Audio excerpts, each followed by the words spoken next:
Hey everyone, Ryan Young, KAATARO Jiu-Jitsu. I hope you're doing well.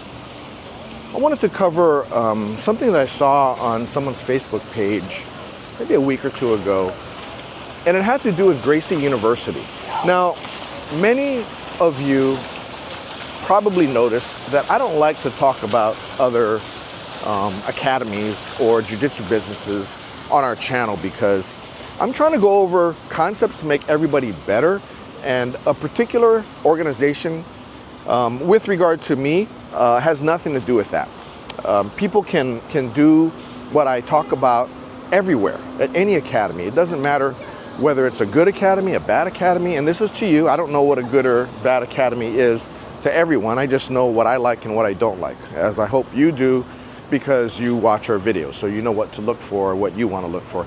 Now, so on this post on a Facebook thread, it had to do with Gracie University and how Henner Gracie, right, because Gracie University is run by Horian Gracie's sons, Ellie Gracie's grandsons, Hiron and Henner Gracie. And every time I see Henner Gracie in something in the public eye, there's always somebody who hates him. Now, chances are they don't even know the guy, right? I don't know either one of them. When I was at the Gracie Academy on Carson Street in Torrance, California, they were, I want to say, 11 and 12. So one had a yellow belt, one had an orange belt. And that's all I know of them. Now, they've gone on to be hugely successful. I mean, their father was pretty successful, even by today's standards, in running a jiu-jitsu business. I think his academy might have had 200, 250 members, which is, by all accounts, a very successful academy. Well, last I heard, Gracie University, which is now what it's called, in the academy alone, they have 1,300 members. Plus, they have affiliate academies all over the world. And they have members who watch their videos online. So they're very prolific in spreading their grandfather's art of Gracie Jiu-Jitsu. Now, I never attended Gracie University, right? I was long gone doing other stuff at other academies before they were even started as Gracie University, right? Like I said, I trained at the Gracie Academy, and I did that for a couple of years before I moved on to Grandmaster Hickson's Academy. But I was very heavily influenced by Elio's sons, in particular, Helson Gracie, Hickson, Hoist, and Horian. Some stuff I learned to do, and some stuff I learned not to do through them. But overall, in your overall accumulation of wisdom over your lifetime, they've been very valuable to me. Now, would I think their sons would do any different? No. I think their sons are great. They're certainly awesome practitioners, and they're certainly awesome businessmen as well. And as a result of their efforts, they've been able to get so many people to experience this art that we love so much so that, you know, we'll spend more time doing it sometimes than spending it with our families, right? How bad is that, right? We just love the art so much that we'll put away time, more urgent time, and we'll put it toward jiu-jitsu. But the why the hate, and a lot of the hate has to do, I feel, with envy. Because when you envy someone, envy is an emotion of hate. And it's sad to say that, but it's true. And when you envy someone, you end up hating them because you start to get frustrated. Why can't I have that level of success, right? Or, you know, one thing my mom used to always say when I was young about my father, because my father was financially very successful. My mom, very much less so. But I'd say, you know what, I want to be like Dad. My parents were divorced when I was a very young age. I'd say, you know, I want to be like Dad. You know, Dad's rich. I want to be like him. And my mom would always say stuff like, no, you don't want to be like your dad, because he had to step on people along the way to getting where he got and what he's got. And later on, you know, through my own experience, I didn't see that, you know, as I got older. And then when my father passed, I spoke to his employees and his friends, you know, like at the funeral and stuff, and they had nothing but kind words to say about my father and how he helped them out of a bad spot, either with a job or by loaning them money or by giving them advice. And that went counter to what my mom would say to me about him when I was young. Now, I never went back to my mom and told her you're wrong, because I didn't see the point. I just, in my mind, I changed my thinking on it, and I've learned to be happy for other people's successes. Now, one thing that a lot of people will say about Gracie University, about Hedon, and about Henner is that they're greedy, and that they charge too much. I don't know. That really doesn't hold water to me. And the reason is because if you're doing a good job and you're getting a lot of money for the work that you're doing, why does that make you greedy? Right? I don't get it. But yet they still want to say that, and they still want to talk shit about them. And I've got no axe to grind here. I've got no bone to pick here. I've got no dog in this fight. Right? Think about 3 cliches I've just used. And because I don't know them. All I know is that I used to train with their father decades ago, and their father was nothing but nice to me. He was firm. I would even venture to say he was strict, but he did it always with a smile on his face, which is what I wish at some point I can do. Now, if you want to, go and do a search, Combat Jiu-Jitsu and Rorion Gracie. For those of you who don't know, Rorion, right? Because I did interview him, and it was one of my best interviews. And what you're looking at is, I hope to give you a different perspective on Rorion Gracie and hopefully his sons, because if not for Rorion Gracie, I wouldn't be doing jiu-jitsu, as will most of you will not be doing jiu-jitsu. You'd still be in the belief that, the best martial art was, whatever Bruce Lee did, which I'm not trying to degrade or denigrate whatever he said and did, right? Bruce Lee's a fascinating person. At least he was when he was alive, right?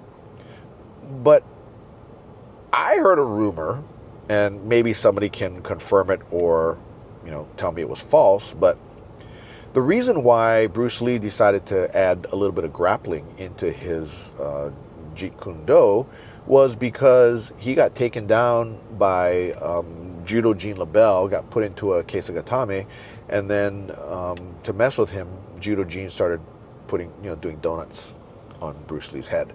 Kind of like a friendly thing. But what it did was it opened Bruce Lee's eyes to the benefit of grappling. It probably didn't help in that he probably would say, you know what, you still have to take me down, and I might hit you and stuff before you can take me down. But if I were to really think about it, if Judo Gene and Bruce Lee were to get into a legit fight, they would sanction it. I think Judo Gene would take Bruce Lee down and and dislocate something, or just choke him out. But maybe that's just my bias being a jiu-jitsu guy. But the point of this is to be happy for someone who's got success. Don't waste your energy, and don't give yourself all this negative energy by hating on someone just because they're successful. They are successful because they're doing something right, and people patronize their business because they also feel they're doing something right. For anyone to talk shit about them, it just leads me to believe that you are just unhappy with your situation and you wish you had theirs. Don't be like that. Just work on yourselves. Make yourselves better. Don't be haters. And now I'm probably going to see in the comments below that people are going to talk shit about me or continue to talk shit about Gracie University. But really, no. I mean, it's empowered a lot of people. And really, what they teach at Gracie University is the same way that all of us American OGs in jiu-jitsu, it's the same thing we learned, right? But when I was learning, there were very few people that did jiu-jitsu, and the only people that went through the effort to find jiu-jitsu, it was because they wanted to fight and they wanted to learn the best martial art.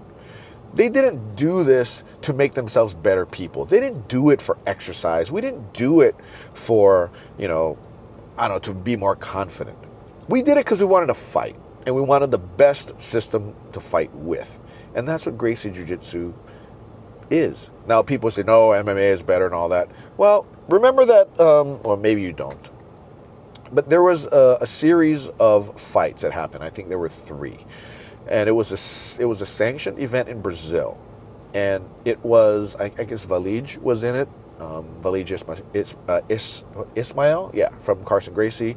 Murilo Bustamante, also from Carson Gracie. And Fabio Gurgel, who was from what I think might have been back then called Masters. But it's now Alliance, right? He's now the head of Alliance. And they fought these luta livre school fighters. And luta livre, from what I understand, is like the whole thinking is, I guess, use what works. I don't know. For those of you who speak Brazilian Portuguese, just go ahead and type in below what luta livre literally means. Because I know vale tudo means anything goes, so I'm not sure what luta livre means. I kind of think it kind of means something along those lines, because they would train in other arts. You know, they were the original MMA school, because they did a bunch of arts, boxing, kickboxing, Muay Thai, Jiu-Jitsu, because they felt that it was beneficial to be more rounded, well-rounded, kind of like what the modern MMA thinking is. That's not to say that's wrong or right, it just is. So, you know, all the haters, Gracie Jiu-Jitsu won that night, all 3.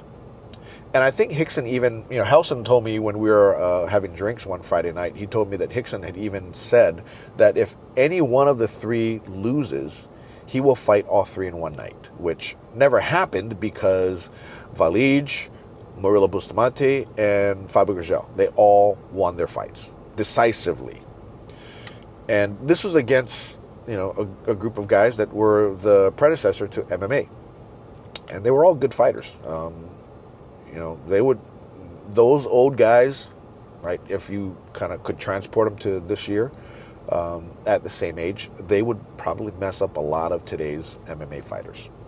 Just my 2 cents. You know, I could be wrong, but, you know, because you never really know, because today's MMA fighters, they stood on the shoulders of their predecessors who did Gracie Jiu-Jitsu. And they benefited from it, and they were able to take it to the next step, hopefully, right? So how do you compare people going back to people today? I mean, it's very difficult. You have to compare them in the same time, you know, but without, you know, the opponent having the benefit of the original fighter. So try to not have this destructive mindset in our community, because it just makes our community, you know, look like we have a bunch of meatheads in here.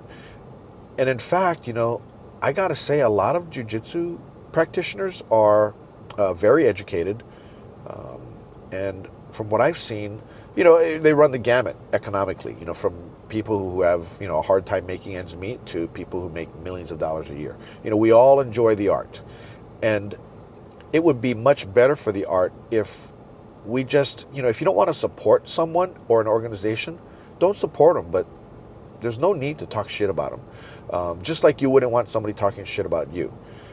But I can tell you that the bigger and the more famous you get, more people will start talking shit about you. It's just kind of the way it goes. Anyway, that's all I got for you guys today. If you made it this far, please hit the like button and subscribe. And if you want to, come see us on our website at KAATARO if you'd like to check out our online curriculum, which is the, you know, Rickson Gracie curriculum combined with the Kama Jiu-Jitsu teaching methodology. It's pretty cool stuff. So yeah, you can go and log in and register there, and then you can download the Kajabi app, Kajabi, Kajabi, to watch the videos on, or you can just watch it on your browser or on your computer too. Anyway, this is all I got for you. Oh, one more thing, you know, come see us at one of our locations, one in Flower Mound, Texas, which is Dallas-Fort Worth, and one in Laguna Hills, which is Orange County, California. Anyway, we look forward to seeing you, and take care and happy training. Bye now.